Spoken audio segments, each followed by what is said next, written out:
para empezar de una manera un poco más amena, vamos a ver algo de Gaturro.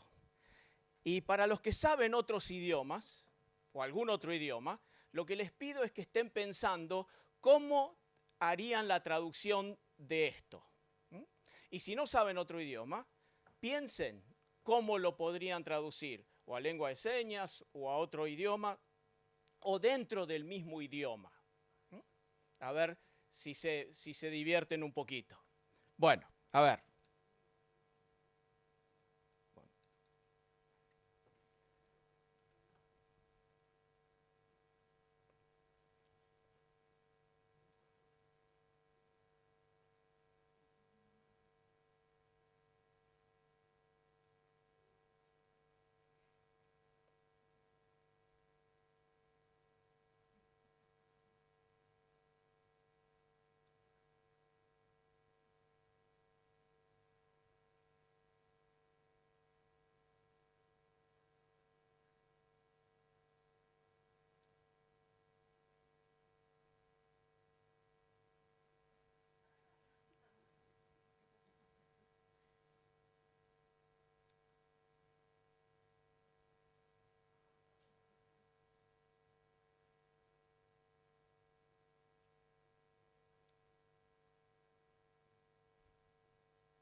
Muy bien, vamos a empezar nuestro viaje por algunos acercamientos a la traducción y en especial a la traducción bíblica. Comenzamos con una cita de Schleiermacher que dice lo siguiente: que un dicho o una elocución se traduzca de un idioma a otro es un hecho que vemos en todos lados y en las formas más diversas. Esto, de mi punto de vista, lo puedo afirmar, pero yo quisiera agregarle algo más y sugerir con insistencia que la traducción se da en todos lados, aún dentro del mismo idioma.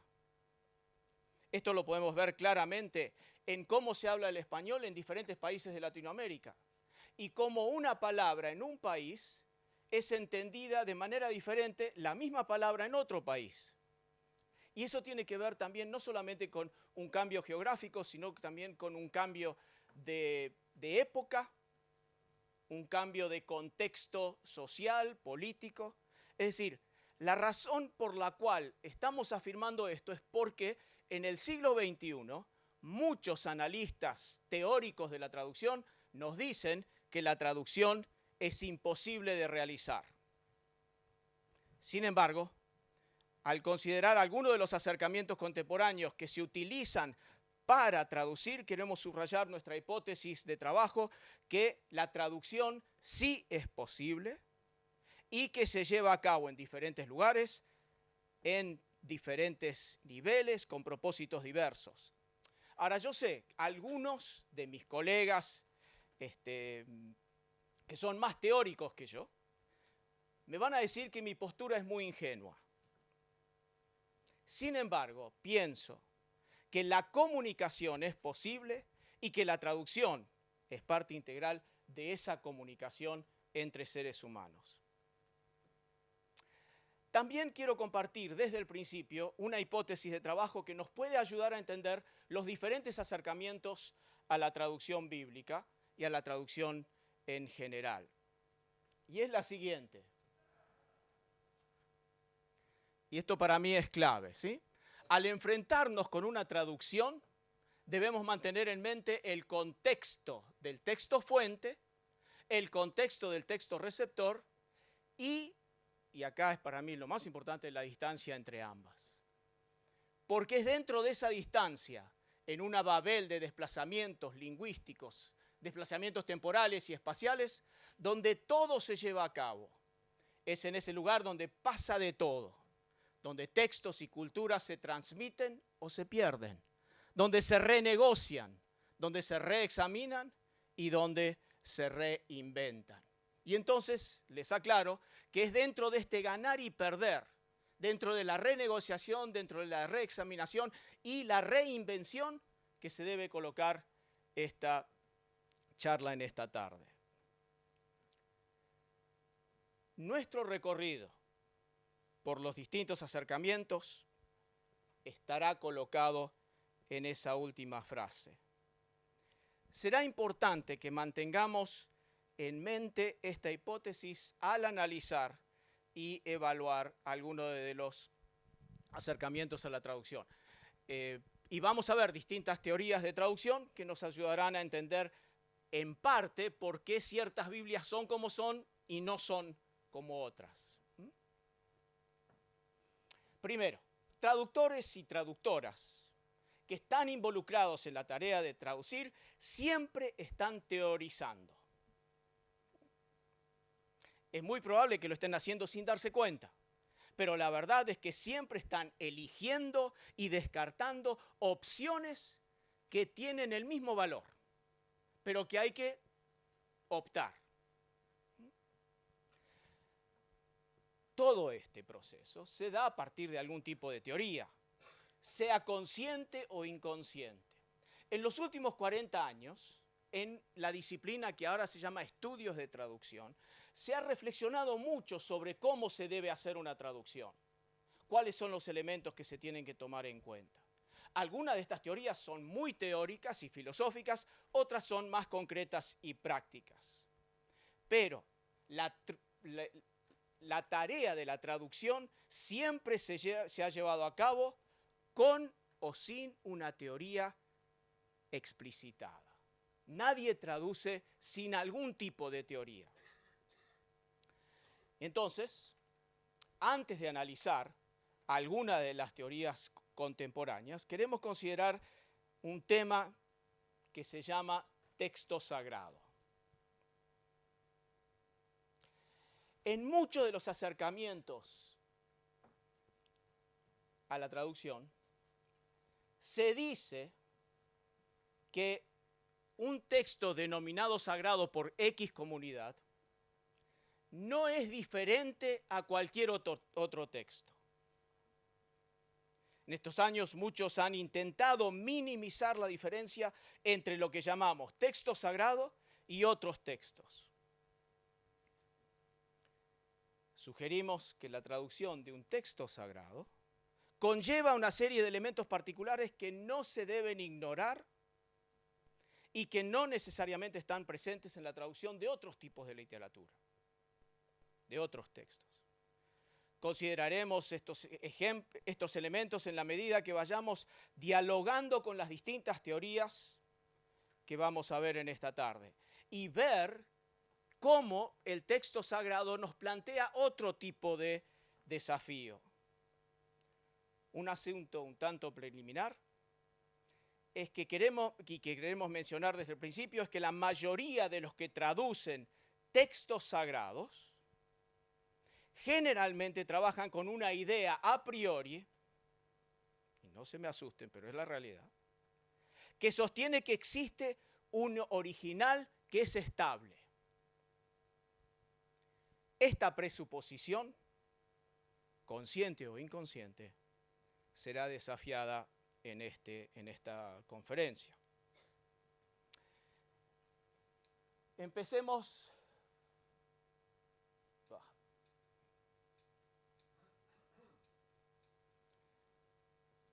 Y la pregunta es, ¿se traduce de un texto estable cuando hablamos de texto sagrado? Bueno, veremos. La primera teoría es una teoría que la mayoría conoce, es la de equivalencia. El concepto o la idea de equivalencia ha estado presente en la tarea de traducción desde hace mucho tiempo. Podríamos hasta decir que la idea de la equivalencia está presente de una manera u otra en las teorías contemporáneas de traducción. En cada una de ellas hay un elemento de equivalencia. A su vez, el concepto de equivalencia ha sido evaluado y explicado de diferentes maneras a lo largo de los años. Eugenio Naida, algunos lo consideran el padre de la traducción bíblica, fue quien lo definió como equivalencia dinámica. Él sostiene que una manera de definir es la siguiente.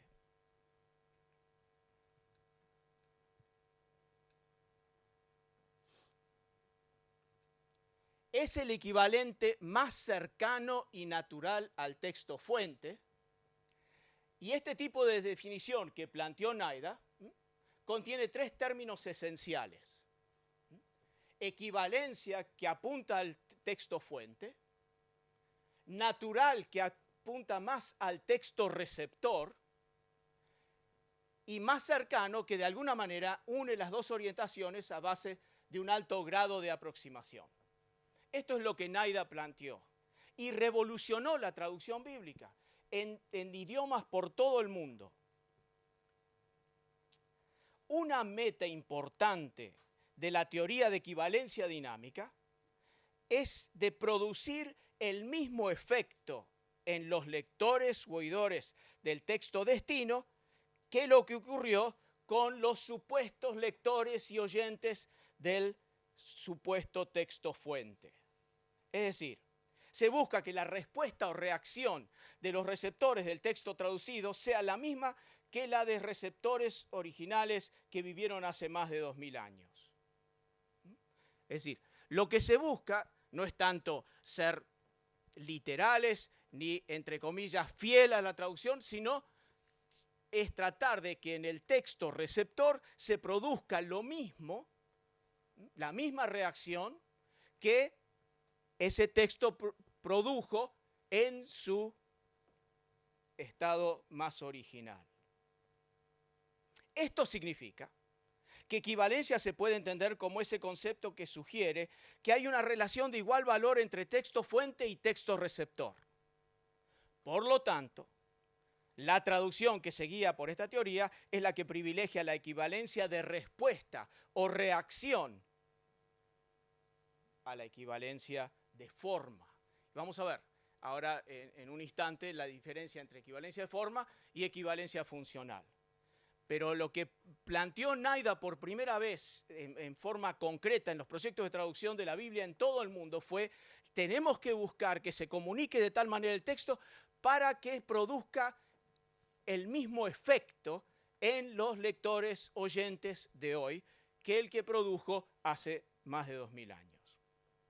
Ahora, pasado un tiempo, Naida, junto con otro consultor de traducciones de las Sociedades Bíblicas Unidas, Jan de Bart, sugirieron una variante con respecto al término, porque el término equivalencia dinámica se empezó a usar mal y entonces dijeron, esto debe cambiar, y trabajaron a partir de lo siguiente: equivalencia funcional, que es la que trata de lograr el mismo efecto, y equivalencia formal, funcional formal, que es la que intenta seguir el texto fuente, ya sea hebreo, griego, arameo o cualquier otro texto, seguir el mismo orden gramatical del texto fuente, por más que en el texto receptor no suene bien. Entonces, Naida plantea que hay que tener mucho cuidado en seguir una equivalencia formal a rajatabla, porque tarde o temprano se va a comunicar algo incorrecto o algo que va a tener matices que no están en el texto fuente. Y eso es lo que se llama equivalencia formal. En este último se privilegia el texto fuente y por ende la traducción debe intentar preservar la forma original lo más posible. Un ejemplo rápido que siempre aparece en los talleres de traducciones, Reina Valera 60, Génesis capítulo 1, versículo 1. En el principio creó Dios. Lo normal en castellano es en el principio Dios creó.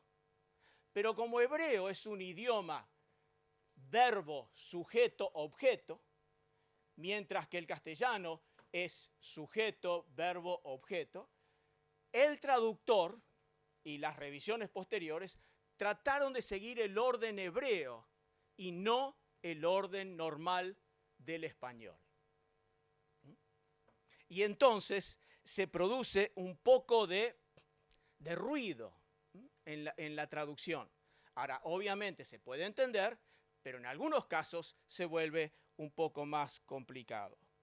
Naida es por demás elocuente cuando afirma que la conformidad de una traducción al idioma y a la cultura receptora es un ingrediente esencial para cualquier traducción estilísticamente aceptable. Todo esto nos indica que de acuerdo a este acercamiento tan común en la traducción bíblica a lo largo de años, equivalencia, esto es importante, equivalencia se puede lograr en cualquier nivel lingüístico. Asimismo, también presupone que hay una equivalencia preexistente entre culturas y o idiomas antes de que se lleve a cabo la traducción. Esto es algo que hoy en día se cuestiona bastante. Ahora bien,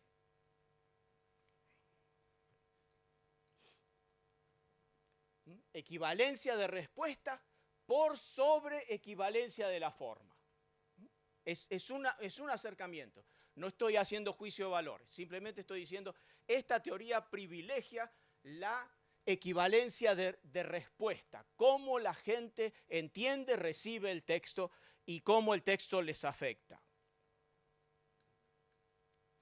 Equivalencia funcional se planteó como lo contrario a la equivalencia formal.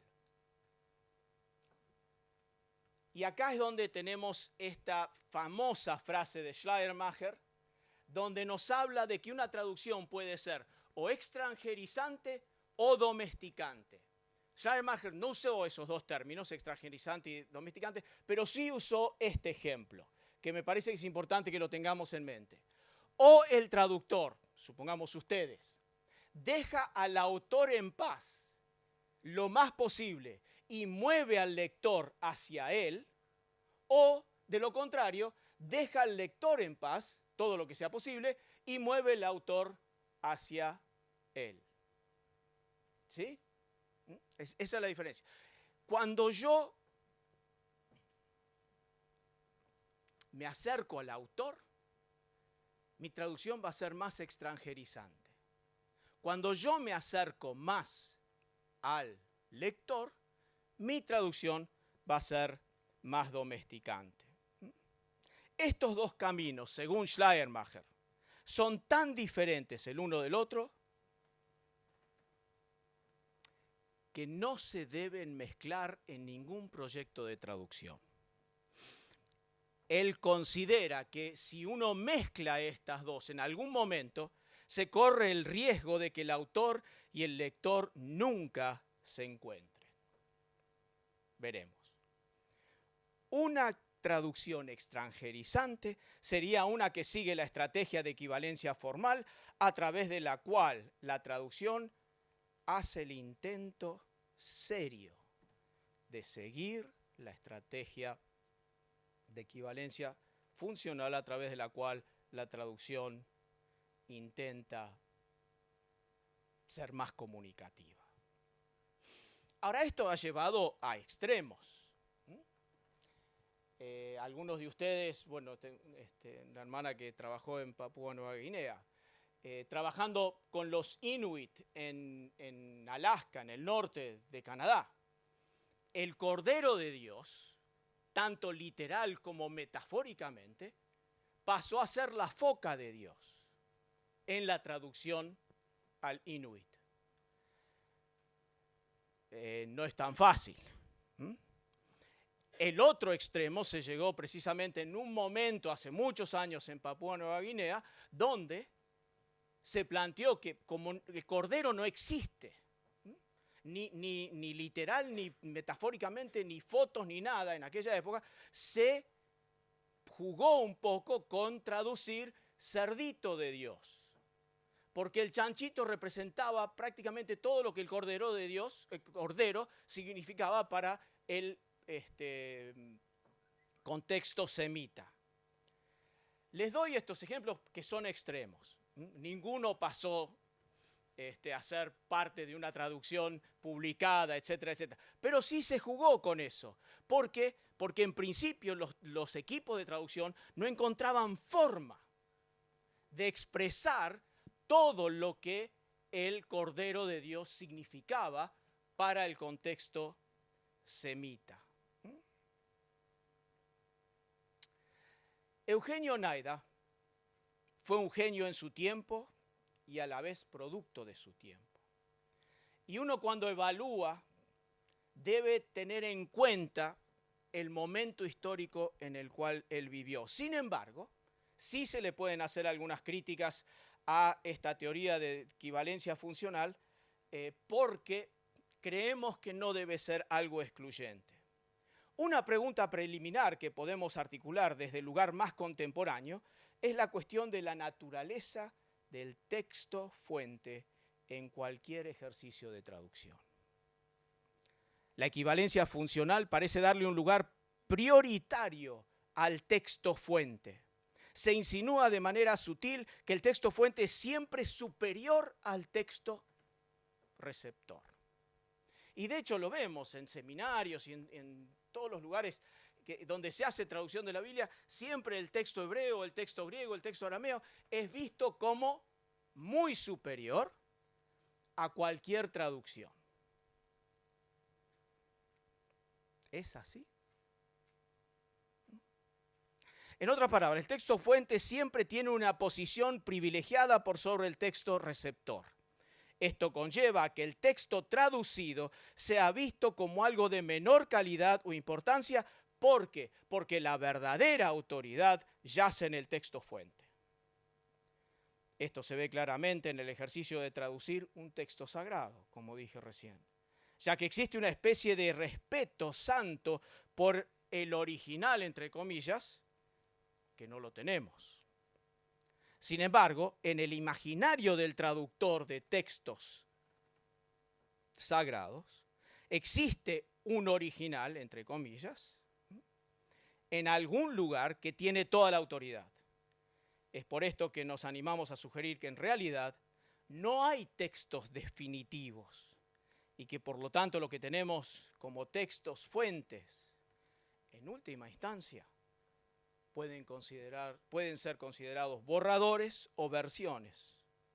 Y esto nos sugiere que las traducciones no son inferiores a los textos fuentes, y de esa manera el proceso de traducción adquiere poder y relevancia como actividad humana. Proponemos entonces que no es necesario a priori considerar que una traducción es inferior a un supuesto original o texto fuente. Otro punto de discusión: ¿siempre será superior el texto receptor? Otra pregunta: ¿podemos hablar de un texto fuente, texto sagrado estable?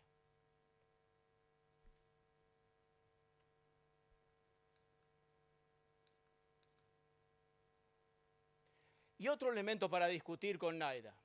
De acuerdo a esta metodología, hay una equivalencia preexistente entre culturas y o idiomas antes de que se haga una traducción. ¿Sí? Hay un presupuesto bastante grande en esto. Dicho de otra manera, esta teoría propone o da por sentado que se puede producir un texto estable entre idiomas que tienen la misma capacidad expresiva.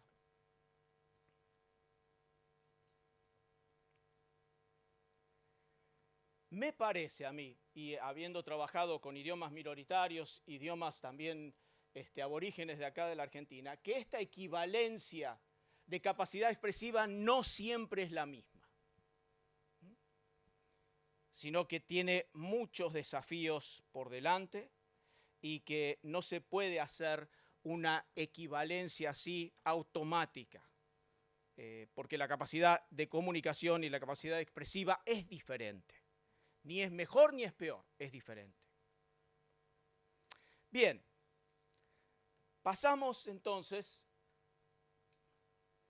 a otra teoría de traducción. Primero la de equivalencia con sus variantes, y ahora vamos a ver la teoría de traducción Scopus, Y skopos es un término en griego que en términos generales significa propósito. También puede significar meta o intención. En este trabajo nos referiremos mayormente al concepto de propósito para hablar de esta metodología. Esta teoría representa un acercamiento que también cuestiona algunos de los supuestos que están entretejidos en el modelo de equivalencia, pero a su vez, ciertos elementos de la teoría de equivalencia se encuentran en la teoría de skopos. Es inevitable. Aunque esta teoría propone algunos elementos correctivos para la equivalencia dinámica, también bebe de la fuente de la equivalencia en distintas etapas. Para comenzar, queremos destacar que la prioridad de esta teoría, y esto es muy importante, está en definir lo mejor posible cuál es el propósito de la traducción y en particular establecer el propósito comunicativo de dicha traducción. Sugerimos que lo nuevo expresado y articulado en esta teoría es la función del lado receptor, porque esa función puede ser diferente a la función del texto fuente. Esto es algo diferente a lo que es equivalencia, donde se plantea que el propósito de la traducción puede ser establecer que la función del texto receptor sea diferente a lo que se percibe es la función del texto fuente. Ahora, esto no es tan revolucionario, porque se ha practicado muchas veces sin darle nombre. Esto significa que cualquier texto fuente puede traducirse de manera diferente al texto receptor y que el texto receptor puede fungir, puede funcionar de manera diferente al texto fuente. Esta sería la principal diferencia entre esta teoría y la de equivalencia. En skopos o teoría de propósito, la función del texto receptor tiene prioridad por sobre la función del texto fuente. Ahora bien, esto no significa que en algún punto la función del texto fuente pueda ser igual a la función del texto receptor. Sin duda, en algunos casos pueden llegar a coincidir las dos funciones. Pero esto no es un elemento condicionante para que se lleve a cabo una traducción. Por otro lado, esta teoría genera consecuencias significativas para la metodología de implementar, especialmente desde el principio de dicha traducción. Y en esto, algo que muchas veces en traducción bíblica no se quiere trabajar, juega un rol muy importante el cliente.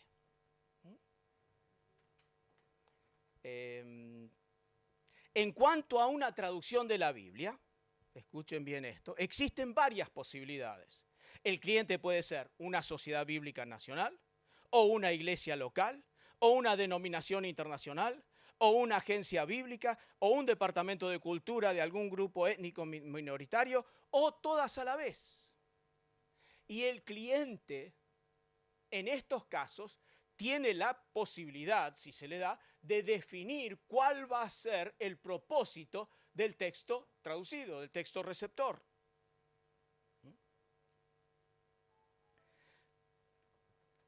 Pero como hemos establecido que un texto cualquiera puede traducirse de diferentes maneras, también es posible que el cliente solicite que la función del texto receptor sea diferente a la función del texto.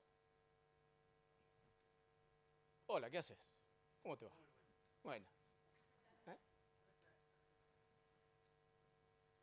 La función del texto receptor es muy importante. ¿Y entonces qué se hace en estos casos?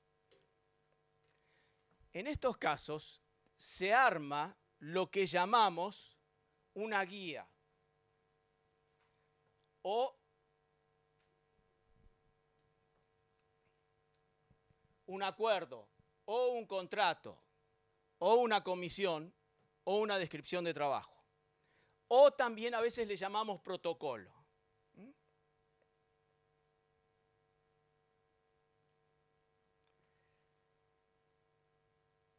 En estas traducciones donde se establece que el propósito del texto receptor es y puede ser diferente al propósito del texto fuente, se establece de antemano cuál va a ser el propósito. Y esto es sumamente importante para que la traducción llegue a buen puerto. Cuando se empieza una traducción y no se establecen las pautas claras de lo que el cliente quiere, la traducción va a tener problemas. Es por eso que en esta hoja de ruta o en este protocolo, etcétera, se tienen que establecer muchos de los criterios para dicha traducción. Y en este momento, en Sociedades Bíblicas Unidas, esto es clave. Prácticamente no empezamos ningún proyecto a menos que esté bien esclarecido el tema de la función del texto y el propósito del texto. Y entonces se establecen los criterios. Primero, ¿cuál va a ser el texto hebreo? Va a ser la Stuttgartensia, va a ser el texto masorético, el texto de Alepo, etc. Se tiene que establecer eso. Luego se tiene que establecer cuál va a ser el texto griego que se va a utilizar. No todos son iguales. También para iglesias ortodoxas se va a plantear que el texto fuente, por sobre todas las cosas, va a ser la Septuaginta. Y eso conlleva una serie de diferencias. Para los deuterocanónicos, cuando trabajamos con otras confesiones, el texto base va a ser la Septuaginta. Pero después se tiene que establecer qué otras versiones hechas en ese idioma, si es que existen, se van a utilizar. En algunos casos se utiliza una traducción que ha sido de equivalencia formal. En otros casos se va a utilizar una versión que fue de equivalencia funcional. Pero el propósito tiene que estar muy bien establecido desde el principio, para que luego no haya problemas, para que luego el equipo de traducción no se encuentre con problemas con el cliente. Hoy en día, en las Sociedades Bíblicas Unidas, no empezamos ningún proyecto a menos que todo esto esté claro. Y que el secretario general de la Sociedad Bíblica o el pastor o el líder de la denominación internacional esté de acuerdo con esto y le imparte al equipo de traducción esta hoja de ruta, esta guía o este protocolo. Ahora bien, hay algunos elementos importantes y virtudes de esto, dignas de mencionar.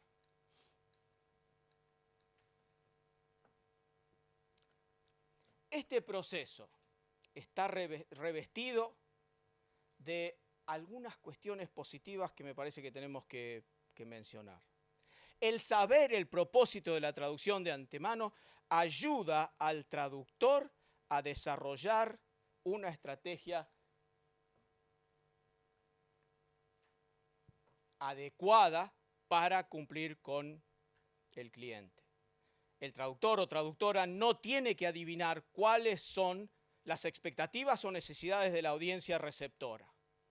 En un sentido, entonces, uno puede decir que el traductor o traductora está condicionada y hasta gobernada por el propósito de esa traducción. Por otro lado, para cumplir con ese propósito, puede también nutrirse de diferentes estrategias y teorías de traducción, porque no tiene que estar atado a una sola según el protocolo. El traductor entonces o la traductora no se convierte en un esclavo de una teoría de traducción, sino que tiene la libertad para trabajar, y eso significa mucho. Pero también esta teoría tiene sus problemas. Tiene sus costados débiles y se le puede cuestionar y criticar algunas sugerencias. Por ejemplo, el británico literato Peter Newmark ha afirmado que el traductor, esto es muy interesante, que el traductor tiene la capacidad de traducir palabras, pero no funciones. Y entonces, de ese sentido, cuestiona el acercamiento de establecer cuál va a ser la función del texto receptor para que eso funcione.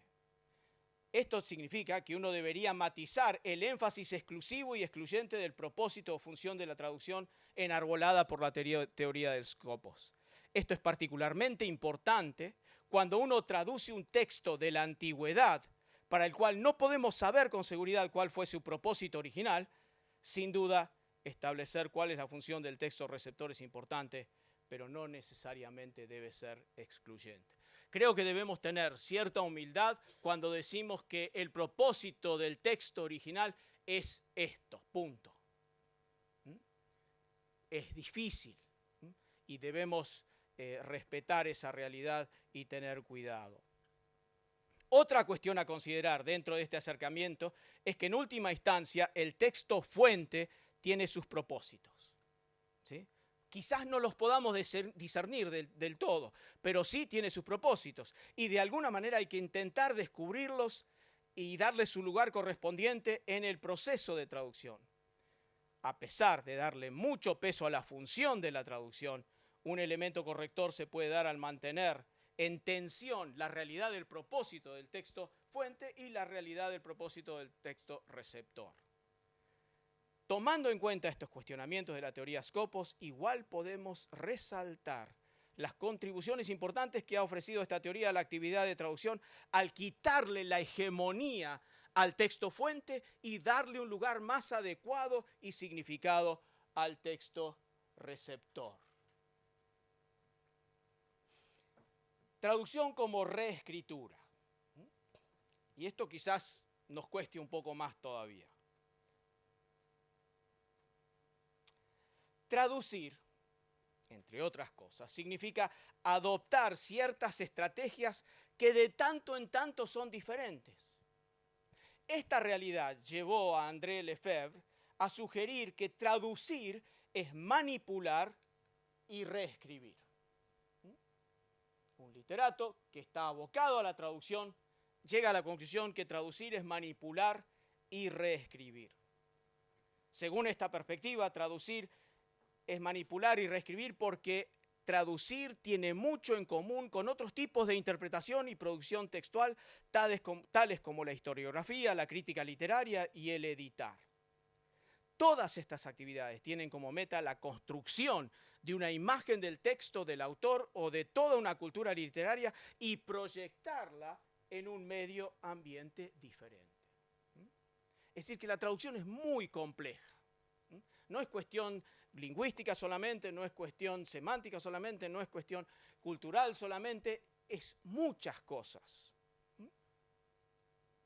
La historia de la traducción, y en particular la de la traducción bíblica, es precisamente la historia de la comunidad en relación con otros. En este sentido, el reescribir es repensar un texto en relación a sus propias coordenadas culturales. En relación a esto, es por demás interesante analizar cómo se ha ido desarrollando la percepción de la propiedad literaria y además la noción de la fidelidad en la traducción.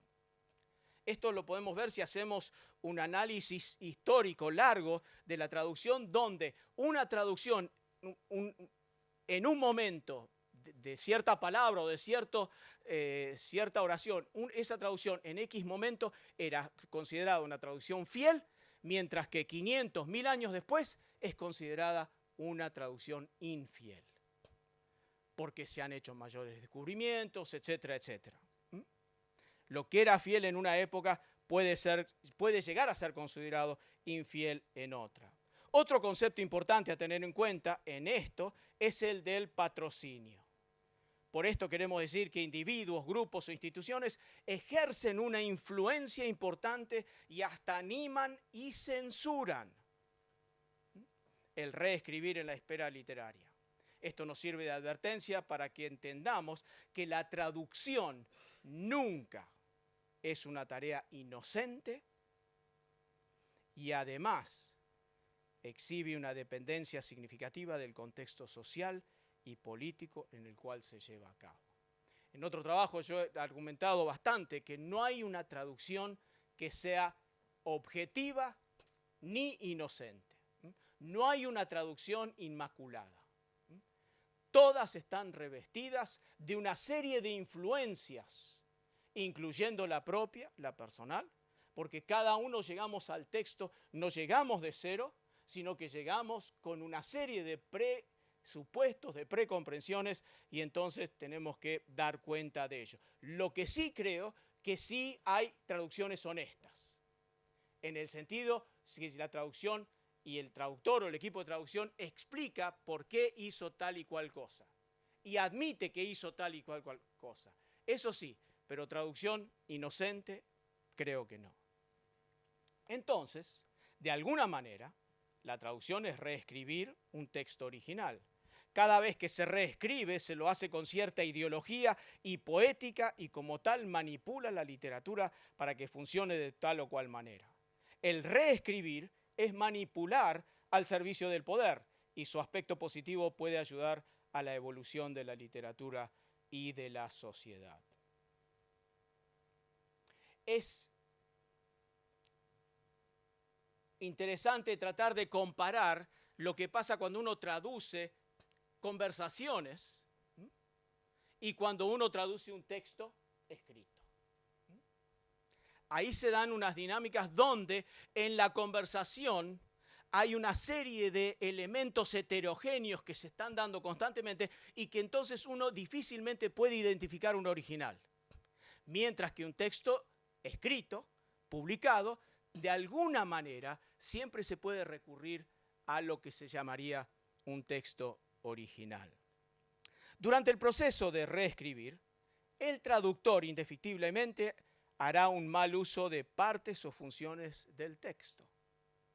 Por ejemplo, si una casa editorial contrata a un traductor para traducir una novela rusa,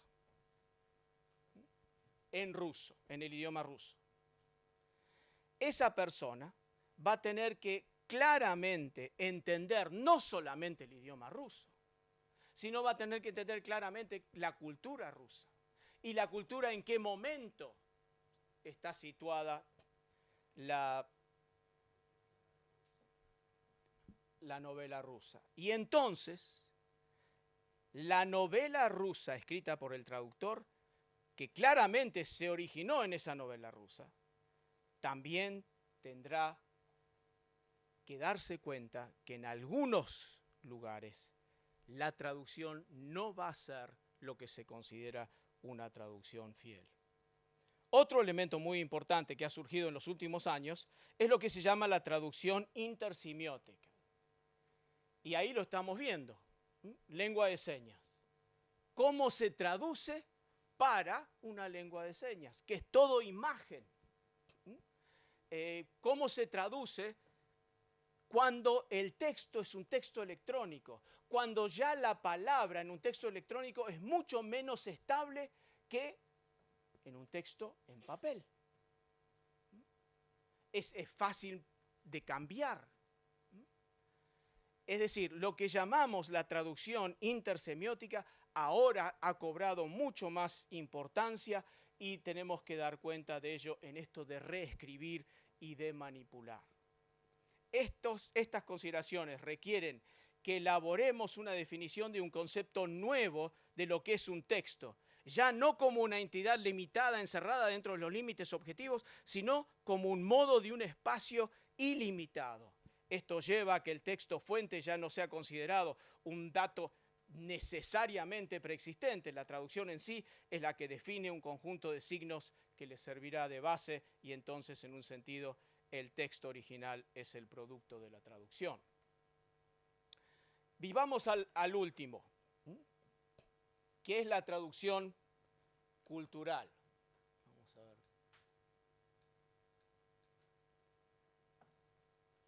Entonces hemos tenido equivalencia, scopos, reescribir y manipular, y ahora la traducción cultural. Comenzamos afirmando que para muchos es una obviedad decir lo siguiente: el significado no se mantiene inalterado cuando viaja de una cultura a otra. El significado de cualquier texto, cuando viaja de una cultura a otra, no viaja sin alteraciones. En primer lugar, es necesario admitir que las culturas no son estables.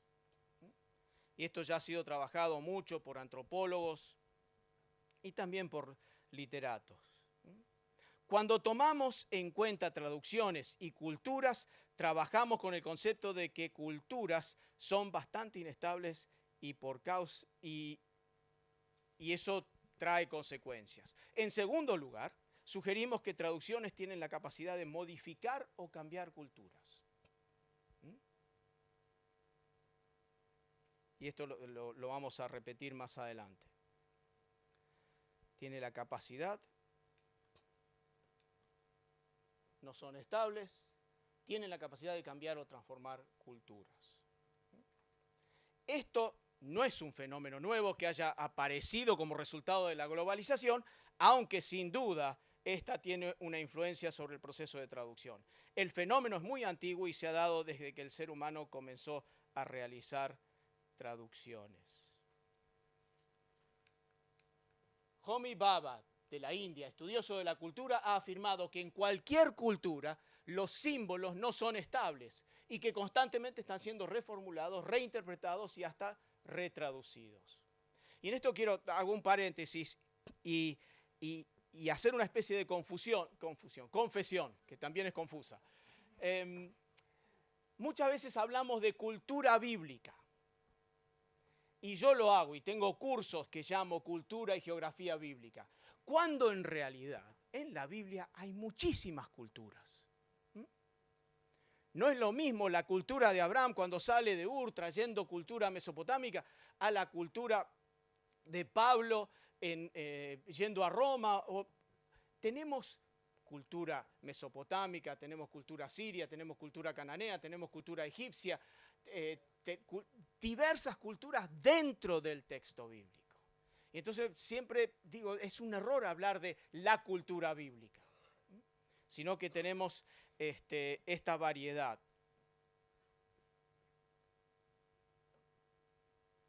Las culturas se redefinen constantemente y en un sentido se traducen también.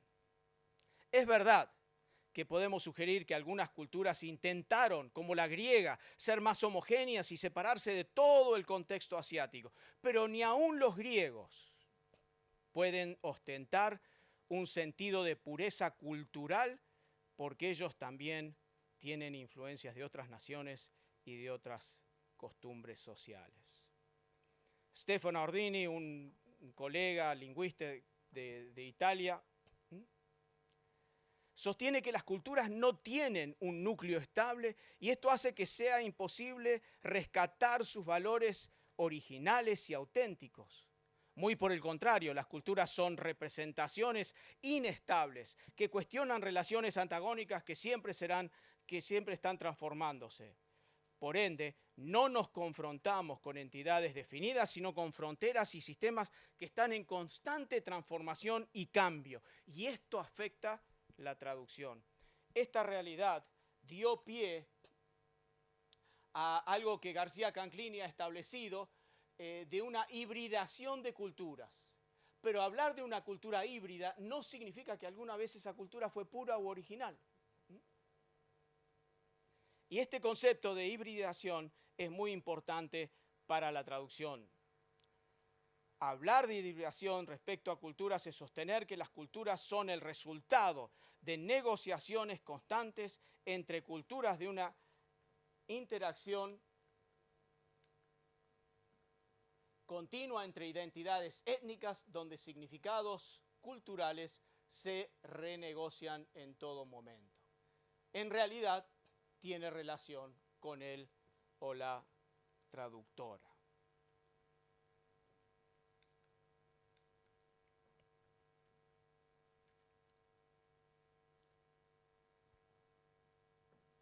La inestabilidad de culturas, al igual que la realidad de la hibridación, sin duda tienen una relación con el traductor o traductora. Es el traductor o traductora que está parado en la brecha o en el espacio entre los idiomas. El traductor conoce los dos idiomas y es entonces obligación que conozca dos culturas o más, Por lo tanto, es claro que la traducción tiene un efecto sobre la otra cultura al abrirla y exponerla a otra cultura. En otras palabras, la traducción tiene la posibilidad de crear hibridación. La traducción se lleva a cabo bajo condiciones culturales heterogéneas. Nunca es simple. Esto ha sido analizado por la conocida escuela de Tel Aviv, representada por Eben Zohar y Turi, dentro del marco teórico denominado teoría polisistema. El concepto de polisistema es un intento de definir todas las actividades que se consideran literarias dentro de una cultura. Cada uno se confronta con un texto. Cuando uno se confronta con un texto sagrado que fue redactado a través de siglos en el mundo del cercano Oriente Antiguo, uno se encuentra con hibridación constantemente. Los textos han viajado geográfica, temporal, lingüística y culturalmente. Esta realidad se vuelve aún más significativa cuando uno traduce este texto híbrido. O quizás sea mejor hablar de traducir una cultura híbrida a idiomas no occidentales, en los cuales el vocabulario, la cosmovisión y los valores culturales son tan diferentes. Uno de los ejemplos que ha viajado por el mundo es cuando en una tribu africana se le presentó el Evangelio por primera vez y se le habló de Jesucristo y su muerte en la cruz, etc. Y cuando contaron el evento, cuando Judas traiciona a Jesús, todos los de la tribu se pararon y aplaudieron. Y los pobres que estaban compartiendo el Evangelio no sabían por qué. ¿Cómo van a celebrar a la traición, al engaño, etc.? ¿Por qué? Porque la traición y el engaño era un valor importante para esa cultura. Allí sí que había una hibridación muy importante. A raíz de diversos análisis y descripciones que se han llevado a cabo, descubrimos que el introducir el texto bíblico dentro de una cultura que hasta ese momento no se había confrontado con un texto escrito o un texto teológico semita, esta inserción del texto bíblico ha modificado e influenciado las culturas indígenas en las Américas, en África y en Asia. Es más que evidente que la inserción de un texto literario sagrado dentro de otra cultura puede y en última instancia afecta la jerarquía de los valores, las creencias y la comprensión de símbolos y hasta a las tradiciones milenarias. Es decir, la experiencia nos demuestra claramente que lo que la teoría de traducción cultural intenta articular se ve corroborado en la práctica. ¿Hasta qué punto se puede considerar como algo positivo o negativo? Es una cuestión a debatir. Lo que no se puede negar es que la traducción del texto sagrado siempre ha producido un cambio cultural y siempre lo hará. Esta realidad seguirá profundizándose y extendiéndose en cuanto y en tanto el proceso de hibridación textual y cultural. Unas reflexiones finales. Existen muchas otras teorías que se podrían presentar y analizar. Sin embargo, al reflexionar sobre las diferentes teorías o paradigmas que continuamente se ofrecen en el campo de estudios de traducción y en el campo de la traducción bíblica, estamos cada vez más convencidos que no debemos permitir que nos capture una sola teoría de traducción. Es nuestra conclusión de que uno como traductor o traductora no debe alinearse con una sola teoría y aplicarla exclusiva y hasta ciegamente en el proceso de traducción. Y me permito decir que esto es realmente aún más cierto para la traducción bíblica. Con esto queremos afirmar que el problema que tienen la mayoría de las traducciones de la Biblia, en mi opinión, es que al tratar de aplicar una sola teoría de traducción, se reduce el nivel de comunicación y se achata la profunda riqueza que está inherente en el texto sagrado. Los diferentes contextos históricos, culturales, lingüísticos, literarios presentes en el texto bíblico atentan contra todo intento de hacer que todo suene igual y de hacer que todo diga lo mismo. Las famosas armonizaciones que se hacen, etcétera, etcétera. Recomendamos que es importante nutrirse y beber de las muchas contribuciones que se han articulado en la disciplina de teorías de traducción y así poder producir traducciones que no esconden, ni minimizan, ni soslayan la riqueza presente en el texto sagrado que muchos nosotros amamos. Muchas gracias.